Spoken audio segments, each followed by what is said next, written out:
My brothers and sisters, how many times have you bent over backwards for people, given them your time, your energy, your love, only to be left feeling empty, ignored, or even disrespected? You keep chasing their approval, hoping one day they will see your worth. But the reality is, the more you chase people, the further away you drift from yourself, and worse, you drift away from Allah. Today, I want to share with you 6 powerful reminders that will free your heart from the prison of people's approval and bring it back to the one who truly values you. My brothers and sisters, let me ask you a question. If I gave you a gold coin and someone in the street told you this is worthless, would that change the value of the coin? Of course not. You know what it's made of. You know it's pure. Their opinion doesn't change the reality. But here's the problem.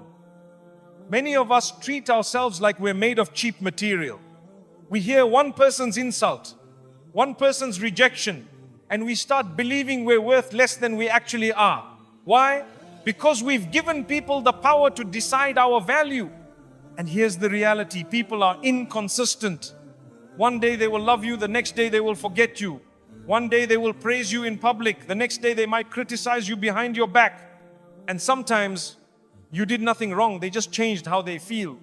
Maybe they're having a bad day. Maybe they're dealing with jealousy. Maybe they misunderstood you. But because you've placed your worth in their hands, their moods become your moods. That's not how a believer should live. Allah did not create you to be a prisoner of someone else's opinion.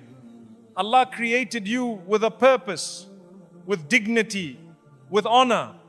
He says that He has honored the children of Adam. That means from the moment you were born, you had value before anyone knew your name, before anyone approved of you. And here's something important to remember. People often value you for what you can give them. They like you when you benefit them, when you make them feel good, when you do things for them. But Allah values you even when you have nothing to offer except a sincere heart. Even when you are broken, even when you have failed, if you turn to Him, He says He will forgive you, He will raise you, He will love you. Now ask yourself, whose opinion should matter more? Someone who changes their mind about you every week, or the one who knows your heart better than you know it yourself? When your worth comes from Allah, you walk differently. You're not desperate for likes, for praise, for constant attention. You are steady, you are calm. You know that even if the whole world turns against you, you are still valuable in the sight of your Creator. And remember this, the same people who doubt you today may praise you tomorrow. The same ones who put you down now might come asking for your help later. Do not let their changing opinions control your self-worth. Anchor yourself in Allah's love, because that is the only thing that does not change. So the next time you feel invisible, the next time someone makes you feel small, I want you to remind yourself they didn't create you, they didn't write your destiny, and they don't get to decide your value. Your worth is already written by Allah, and He has called you honored. Hold on to that truth and you will never lose yourself to people's opinions again. I want you to imagine this. You're running down a road, trying to catch someone. You keep calling out to them, but they don't slow down. They don't even look back. You run faster. You trip. You scrape your knees. You get tired. But you think to yourself, if I just keep going, maybe they will stop. Maybe they will see me. Maybe they will value me. Some of us have been running like that for years. Not on a physical road, but in life. We've been chasing people who have no intention of slowing down for us. We keep giving them chances. We keep proving ourselves. We keep making excuses for them. But the truth is, the more you run after them, the more of yourself you lose along the way. You lose your peace. You lose your dignity. You lose your boundaries. And sometimes you lose your connection with Allah. Why? Because when we are desperate to keep someone in our lives, we start to compromise. You might start ignoring the wrong things they do because you don't want to upset them. You might start changing who you are just to be accepted. You might even start doing things that go against your faith because you're afraid they will leave. But here's the truth: if someone requires you to sacrifice your values, your faith, or your peace of mind just to keep them close, they are not a blessing, they are a test. Look at how Allah teaches us to value ourselves. You are not meant to be a beggar for attention or love. You are not meant to chase after those who keep walking away from you. In fact, sometimes the more you chase them, the less they respect you, because people don't value what is too easily available. Let me tell you a painful reality: the people you are chasing might not even notice how much you are giving up for them. Or worse, they might notice, but they simply don't care. And every time you lower your standards for them, you are sending a message: you can treat me this way and I will still be here. But Allah wants better for you. He wants you to stand with dignity, to hold your boundaries, to know your worth. If someone truly belongs in your life, they will meet you halfway. They will value you without you having to beg for it. They will not require you to shrink yourself to fit into their small definition of who you should be. And remember this: sometimes Allah allows certain people to ignore you, reject you, or even walk away, because He knows that if they stayed, they would take you further and further away from who you really are and from where you are supposed to be. Losing them might feel painful, but losing yourself is far worse. So the next time you feel that urge to run after someone who's walking away, stop and ask yourself: if I have to chase them, do they really want to be here? And in chasing them, who am I becoming? Because no person is worth losing yourself for. And if you ever have to choose between keeping someone and keeping your dignity, choose your dignity every single time. My brothers and sisters, one of the biggest mistakes we make is thinking that being a good Muslim means we must give everyone unlimited access to our time, our mind, our heart, and our energy. We think kindness means being available for everyone, saying yes to every request, answering every phone call, replying to every message instantly, and letting anyone into our life just because they want to be there. But let me tell you something that might surprise you.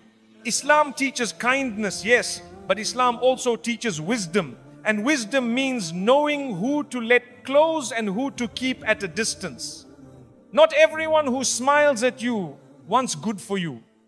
Not everyone who praises you in front of others will protect you when you are not in the room. Some people only come to they take your energy, they take your time, they take your ideas, they take your peace, but they give back nothing except stress, gossip, or doubt. If you leave your doors open to everyone, don't be surprised when thieves come in. Thieves don't always steal your money. Sometimes they steal your joy, your faith, your focus, your confidence, and the worst part, many times they don't even know they're doing it, but the damage is still real. Look at the way the Prophet Muhammad ﷺ, peace be upon him, interacted with people. He was kind to everyone, but he didn't give everyone the same level of access to his life. He had close companions who were trustworthy, sincere, and loyal. He also had others whom he kept at a distance, not out of hatred, but out of wisdom and protection. You need to do the same. Start paying attention to how you feel after you spend time with someone. Do you feel encouraged, or do you feel drained? Do you feel closer to Allah, or do you feel further away? If every conversation with them leaves you doubtful, negative, or sinful, that's a sign. You don't need to hate them, but you also don't need to give them front row seats in your life. There's a saying: don't let people sit in your heart who only come with dirty shoes. Your heart is a sacred space. It's where your intentions live, where your love for Allah grows. If you keep letting the wrong people step in carelessly, they will trample over everything you've been building. And here's the truth: setting boundaries doesn't make you selfish, it makes you wise. You can love people from a distance. You can make dua for them without letting them drain you. You can be polite without making yourself constantly available. If someone constantly disrespects your values, mocks your faith, or manipulates your kindness, Islam does not require you to keep letting them in. In fact, protecting your iman sometimes means limiting your exposure to people who pull you away from Allah. And I know this is hard. Some of the people you need to limit might be family, old friends, or people you once trusted deeply. But the reality is, you are responsible for guarding the gift. Allah gave you your heart, your mind, your faith. If someone repeatedly tries to damage it, you must build a door and you must decide who gets the key. My brothers and sisters, not everyone deserves access to you. Access to your heart should be earned through sincerity, trustworthiness, and a shared commitment to pleasing Allah. If someone cannot respect those conditions, it is not cruelty to protect yourself, it is obedience to Allah, and it is wisdom for your own peace. I want you to stop and think for a moment. Whose approval matters to you most? If you're being honest, for many of us, it's not Allah first, it's people. We want people to like us. We want them to speak well of us. We want them to think we are kind, generous, funny, beautiful, successful. And there's nothing wrong with wanting good relationships. But here's where the danger comes in. When pleasing people becomes more important than pleasing Allah. This is a slippery road and many people walk down it without even realizing. It starts small. Someone you like or someone you want to impress invites you to an event where there's something clearly haram. You know it's wrong, but you say to yourself, it's just this once, I don't want them to think I'm boring or judgmental. So you go, or maybe someone makes a joke about your deen, and instead of speaking up, you laugh along because you don't want to seem too religious. Every time you choose their comfort over Allah's pleasure, you take a step away from your Creator. And here's the thing, people will still leave you eventually. They might still criticize you later. They might even forget everything you did for them. But Allah never forgets anything good or bad. Let me share a truth that stings. If you sacrifice your principles to keep someone in your life, you will eventually lose both. You will lose your connection to Allah and you will lose the person too. Because someone who truly loves and respects you will never demand that you disobey Allah to prove it. We have examples in our history, people who stood alone because they refused to compromise their faith. Think of the Prophet Ibrahim alayhi salam wassalam, who stood against his whole community, even his own father, because he would not place anyone above Allah. Imagine if he had chosen to please people instead. He would have kept their company, but he would have lost the company of Allah. My brothers and sisters, you and I will be tested in this. There will be moments when you have to choose between being liked by people and being loved by Allah. Between fitting in with the crowd or standing with your principles. Between being invited to every gathering or being able to stand before Allah on the day of judgment with a clean heart. Remember this, the people you fear upsetting now will not be there to save you when you stand before Allah. Their opinion will mean nothing on that day. The only thing that will matter is, did you obey your Creator or did you put people above Him? And please don't misunderstand, Islam teaches us to be kind, respectful and gentle with others, but it does not teach us to worship their approval. The line is crossed when their pleasure starts to compete with Allah's pleasure. If they push you to compromise your values, your modesty, your honesty or your ibadah, that's when you step back respectfully but firmly.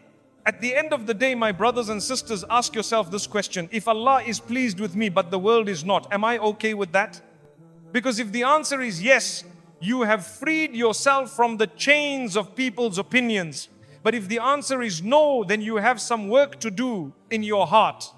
And that work starts with shifting your focus back to the one who created you, sustains you, and will judge you, not the people who will forget you as soon as they move on with their lives. And here's something we all need to understand, my brothers and sisters. When you put Allah first, you are not losing people, you are losing the wrong people. Yes, it hurts when someone distances themselves because you refuse to compromise your faith. Yes, it's painful when friends stop inviting you because you no longer participate in things that displease Allah. But that pain is temporary and it's a sign of something greater. Allah is clearing your path. Think about it. How can Allah bring the right people into your life if the wrong ones are still taking up all the space? How can He send you company that will strengthen your iman when you're still clinging to company that weakens it? Sometimes we are asking Allah for better friends, better influences, better opportunities, but we're too afraid to let go of the harmful ones that we already have. And it's not just about friendships. This applies to relationships, business partners, even family interactions. If someone expects you to break Allah's laws just to keep their approval, you are standing at a crossroads. One road is short-term comfort with long-term regret. The other road might be lonely for a while, but it ends with Allah's pleasure, and that is the only approval worth having. I know it's not easy. You might feel isolated at first. You might feel like you're walking alone, but remember, you are never truly alone when you walk in obedience to Allah.